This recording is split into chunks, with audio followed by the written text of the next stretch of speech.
कहानी की शुरुआत होती है जीयूक नाम के एक आदमी से जो मुश्किल से मुश्किल ताले और तिजोरी तोड़ने में माहिर था। बेशकीमती चीजें चुरा कर उसे बेचना ही उसका काम था। वो अपना काम इतनी चालाकी से करता था कि अब तक 100 चोरियां करने के बाद भी वो पकड़ा नहीं गया। एक दिन अपने मिशन पर वो एक बिल्डिंग में घुसकर करोड़ों की कीमत वाला एक पत्थर चुराने की तैयारी कर रहा था। इस तिजोरी में कई मुश्किल ताले थे और इसे तोड़ना लगभग नामुमकिन था, लेकिन जीयूक भैया के लिए ये बाएं हाथ का खेल है। वो ताले तोड़कर पत्थर चुराने में कामयाब हो गया और सारे गार्ड्स को चकमा देकर बाहर भी निकल गया। लेकिन बाहर निकलते ही गलती से उससे वो पेशकीमती पत्थर टूट गया। बेचारे की सारी मेहनत मिट्टी में मिल गई थी, लेकिन उसने हार नहीं मानी और वैसा ही हूबहू डिजाइन बनाकर नया पत्थर तैयार कर लिया। फिर वो उसे बेचने के लिए एक मशहूर दुकान में गया, लेकिन दुकानदार को देखते ही पता चल गया कि ये नकली है और उसने जीयूक से कोई भी लेन देन करने से साफ मना कर दिया। लेकिन जीयूक भी जानता था कि ये दुकानदार आमतौर पर तो नकली चीजें बेचता है और इसीलिए उसने पुलिस के सामने दुकानदार की पोल खोलने की धमकी दे दी। हार मानकर दुकानदार को वो पत्थर लेना ही पड़ा। जीयूक का बेस्ट फ्रेंड गोइंग भी उसका पार्टनर था। उसकी खासियत थी कि वो मामूली सी चीजों में भी विस्फोटक फिट कर लेता था। इस चोरी के बाद जीयूक ने नकली नोट छापने का फैसला किया। उसने हूबहू नोट तैयार कर लिए, लेकिन उन पर शराब डालते ही अक्षर मिट जाते थे। जब बात नहीं बनी तो उन दोनों ने एक हीरे की दुकान लूटने का फैसला किया, जिसमें लगभग 3 करोड़ का माल था। लेकिन ये काम इतना आसान नहीं था, क्योंकि दुकान में चारों ओर सीसीटीवी कैमरा लगे थे। कैमरास को हैक करने के लिए उन्हें एक जबरदस्त हैकर की जरूरत थी। तो इस काम में उनका हैकर होगा जैंग बे। उसके बारे में अफवाह थी कि एक बार उसने पैसों के बदले अपने ही साथियों की मुखभरी पुलिस को कर दी थी, लेकिन फिर भी जीयूक और गुइन ने उस पर भरोसा करके उसे अपने साथ शामिल कर लिया। इसके बाद जीयूक की दोस्ती यूना नाम की एक लड़की से हो गई, जो ऐसी कीमती चीजों की एक्सपर्ट थी। दोनों घूमने गए, जहाँ जीयूक ने उसके गले का हार देखा जो यूना के पिता ने उसे तोहफे में दिया था। इसके बाद दोनों एक ज्वेलरी की दुकान पर हार की जांच करवाने गए, जहां उन्हें पता चला कि उस हीरे की कीमत लाखों में है। उसी वक्त सबसे नजरें चुराकर जीयूक ने एक बैग सोफे के नीचे खिसका दिया और वहां से चलता बना। फिर वो एक और दुकान से जांच कराने गए और वहां भी यही नतीजा निकला। ये वही दुकान है जहां जीयूक चोरी करने का प्लान बना रहा है। उसने याद रख लिया कि सीसीटीवी कैमरा कहाँ लगे हैं, कितने कमरे हैं और कितने गार्ड्स मौजूद है। अंत में उसने हिसाब लगाया कि उन्हें 10 मिनट के अंदर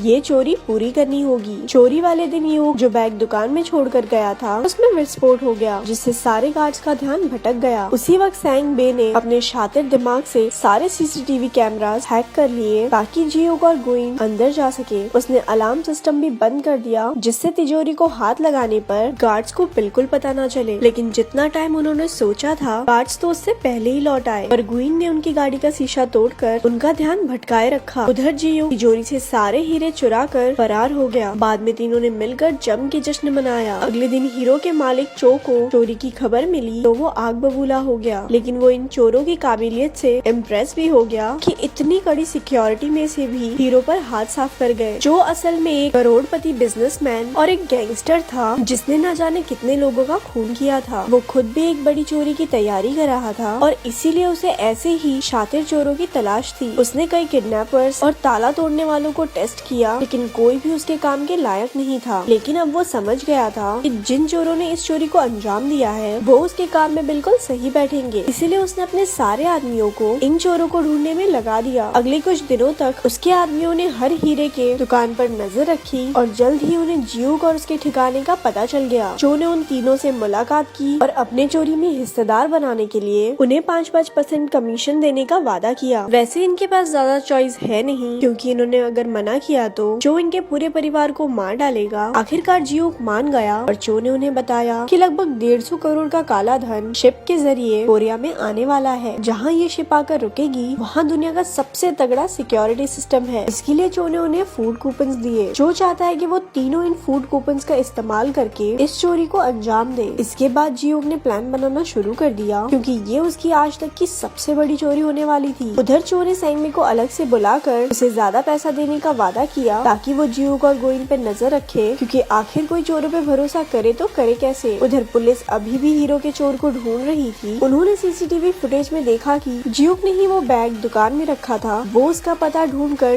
जीयूक के घर में घुस गए, जहाँ उन्होंने उसकी अगली चोरी का सारा प्लान देख लिया। यहाँ से पुलिस को एहसास हो गया कि वो चोर से मिला हुआ है। चोरी से पिछले दिन जीयूक और गुइन बोट पर जाकर विस्फोटक और सिक्योरिटी सिस्टम को हैक करने के डिवाइसेस रखाए। अब अपने ठिकाने ठिकाने पर लौटकर जियूक ने गोइंग से कहा कि वो चो को धोखा देकर सारा पैसा खुद ही क्यों नहीं रख लेते, लेकिन जैंग बे को उनके प्लान के बारे में पता चल गया और उसने चो को सारी खबर दे दी। चो को गुस्सा तो बहुत आया, लेकिन उसने जियूक से बाद में निपटने का फैसला किया क्योंकि अभी उसे उसकी जरूरत है। इसके बाद जियूक ऊना से मिलने गया, लेकिन वो उसकी यूं अचानक गायब हो जाने से बहुत नाराज थी। जब वो नहीं मानी तो जियूक ने बताया कि उसके पिता ही उसके गुरु थे। यूना का बाप मिस्टर ओ ही वो आदमी था जो जियूक को इस चोरी की दुनिया में लाया। एक समय ओ चोरी चकारी छोड़कर एक आम जिंदगी जीना चाहता था, लेकिन उसी दिन उसके बिजनेस पार्टनर चो ने उसे मार डाला। यूना को उसके किसी बात पर यकीन नहीं हुआ और वो वहाँ से चली गई। कुछ ही देर में चो के आदमी उसे किडनैप कर वहाँ से ले गए ताकि जियूक उससे गद्दारी ना कर सके। फिर चोरी को अंजाम देने का दिन आ गया और सारे चोर पोर्ट में घुसने में कामयाब हो गए। उधर से चो ने विस्फोटक में धमाका कर दिया, जिससे सारे सिक्योरिटी गार्ड्स का ध्यान भटक गया। मौका देखकर जैंग बे ने सिक्योरिटी सिस्टम हैक कर लिया और वहाँ के लोगों को लगा कि इस प्रॉब्लम को वो तो 40 मिनट में सॉल्व कर देंगे। अब जियूक और गोइंग के पास काफी टाइम था। वो तिजोरी के पास गए और जियूक ने अपनी काबिलियत से ताला खोल लिया। अब उनके सामने पैसों का ढेर लगा हुआ था। बिना समय गवाए उन्होंने अपने ट्रक में पैसे भरने शुरू कर दिए और बदले में चो के दिए फूड कूपन्स रख दिए। धमाके की खबर सुनते ही पुलिस वहां आ पहुंची और उन्होंने पोर्ट को चारों ओर से घेर लिया, जिस वजह से जियूक अपने साथियों के साथ बाहर नहीं निकल पाया। उधर चो ने आकर जियूक पर बंदूक तान दी क्योंकि उसे जियूक की गद्दारी का पता चल गया था। चो ने यूना का हार दिखाकर कहा कि वो उसके कब्जे में है। उसकी जान बचाने के लिए जियूक ने अपने आप को पुलिस के हवाले कर दिया, लेकिन पकड़े जाने से पहले ही वो पानी में कूद गया और पीछे से पुलिस वाले उसके ऊपर गोलियां दागने लगे। उसमें से एक गोली उसे लग भी गई। उसके हाथ में जो बॉम्ब था वो भी फट गया, यानी कि ये साफ था कि वो मर चुका है। जब गोइंग को इसका पता चला तो वो अपने दोस्त को खोकर बहुत दुखी हुआ, लेकिन जैंग बे खुश था क्योंकि अब उसे जियूक के हिस्से के भी पैसे मिल जाएंगे। तभी उन दोनों में बहस छिड़ गई और जैंग बे ने चाकू से गोइंग का खून कर दिया। आखिरकार पैसों से भरा ट्रक चो के यहाँ पहुँचा, लेकिन उसके अंदर सिर्फ फूड कूपन्स भरा दे कि उनके पैरों तले जमीन खिसक गई। उसे कुछ समझ नहीं आ रहा था कि तभी जियूक का कॉल आया जो एकदम ठीक था। अब सारे पत्ते खुलने लगते हैं कि असल में शुरुआत से जो हुआ वो सब जियूक के प्लान का ही एक हिस्सा था। जियूक चो से मिस्टर ओ की मौत का बदला लेना चाहता था। सबसे पहले उसने जो नकली पत्थर बेचा उसमें एक माइक्रोफोन फिट कर दिया क्योंकि वो जानता था कि चो अक्सर वहाँ खरीदारी करने आता था। उसके प्लान के मुताबिक बिल्कुल वैसा ही हुआ और चो ने वो पत्थर खरीद लिया। उसकी बातें सुनकर जियूक को पता चला कि चो एक शातिर चोर की तलाश में है, तो उसने जानबूझकर हीरे चुराए ताकि वो चो की नजरों में आ सके। पूरा टाइम चो को लगता रहा कि वो जियूक को ढूंढ रहा है, लेकिन जियूक खुद ही उसके लिए सबूत छोड़ रहा था। जैंग बे भी जियूक का ही साथी था और वो बस चो के साथ होने की एक्टिंग कर रहा था। जियूक को पकड़ने आई पुलिस भी फर्जी थी और उसे लगने वाली गोली भी नकली थी। बेसिकली वो चो को चू बनाकर भाग गया। उधर पुलिस ने भी मरने का नाटक करने वाले गोइंग को भी बचा लिया और चो को पैसे के नाम पर कुछ मिला तो वो था ठेंगा। ऊपर से जियूक ने पुलिस को उसकी खबर भी दे डाली। पुलिस चो के अड्डे पर पहुंची जहां चो के आदमी और पुलिस में मारामारी शुरू हो गई। वहीं जैंग बे ने यूना को कैद से रिहा करवा लिया। अपने प्लान को चौपट होता देख चो भी वहां से भाग गया। जियूक के आदमी फूड कूपन से भरा ट्रक भी ले गए। हालांकि उसकी कोई खास कीमत नहीं थी, लेकिन फिर हमें पता चला कि कूपन असल में वही पैसे थे जो उन्होंने चुराए थे। जब वो ट्रक में पैसे भर रहे थे तो उन्होंने जियूक की नकली नोट बनाने वाली मशीन से उन्हें फूड कूपन बनाकर प्रिंट कर लिया। अब जैसे ही उन पर शराब पड़ेगी वो फिर से असली नोट बन जाएंगे। इसका मतलब पूरे टाइम पैसे चो की आँख के सामने ही थे, लेकिन वो उन्हें पहचान ही नहीं पाया। आखिरकार जियूक ने चो की गाड़ी को टक्कर मारकर उसे पुलिस के हवाले कर दिया। इसके बाद उन्होंने अपने ठिकाने पर कूपन्स पर शराब छिड़क कर उन्हें पैसों में बदल दिया। अब इतनी बड़ी चोरी की है तो जियूक कुछ महीने के लिए अंडरग्राउंड हो गया। एक दिन जियूक ने यूना को पैसे से भरा एक बैग भेजा जिससे वो दुबई में एक आर्ट गैलरी शुरू कर सकती है, जो कि हमेशा से उसका सपना था। वो दुबई पहुंची और वहाँ उसे एक म्यूजियम में अपना हार दिखा। तभी अपने जियूक भैया की एंट्री हुई और दोनों साथ मिलकर खुशी खुशी रहने लगे। और ऐसे ही ये मूवी यहाँ खत्म हो गई। ऐसी और स्टोरी सुनने के लिए हमारे पेज को लाइक करें।